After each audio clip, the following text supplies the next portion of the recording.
Yun na! Ako nga pala si Smash, mahilig smash ng kalaban. Naka-trio nga pala kami na mga ka-squad ko dito. At syempre, kung hindi ka pa nga naka-follow, mag-follow ka na. Welcome nga pala sa episode 14 ng pagpapatap global natin sa Alice. Bali, episode 14 na nga tayo.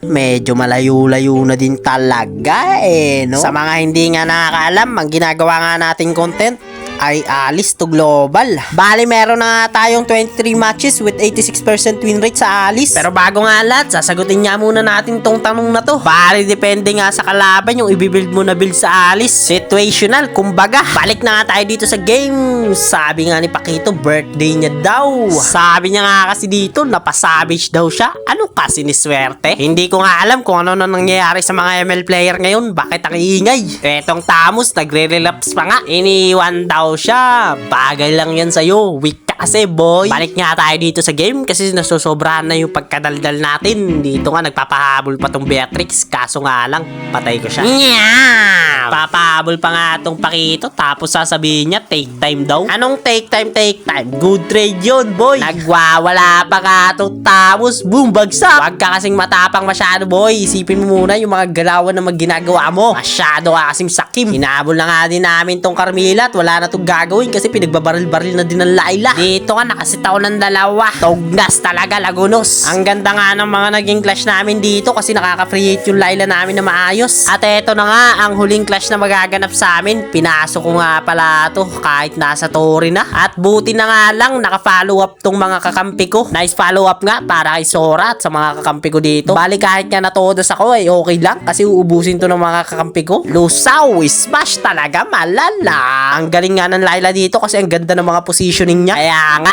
alam nyo na ang mangyayari sa laban na to. Kung sino mananalo. Sinasabi pa ba yan? Kitang-kita naman, malinaw pa sa tubig. Pero nga, baka makachamba pa tong natitira. Si Kagura pala yung natitira dito, Ayun bagsak. Unstoppable na nga din tong Layla.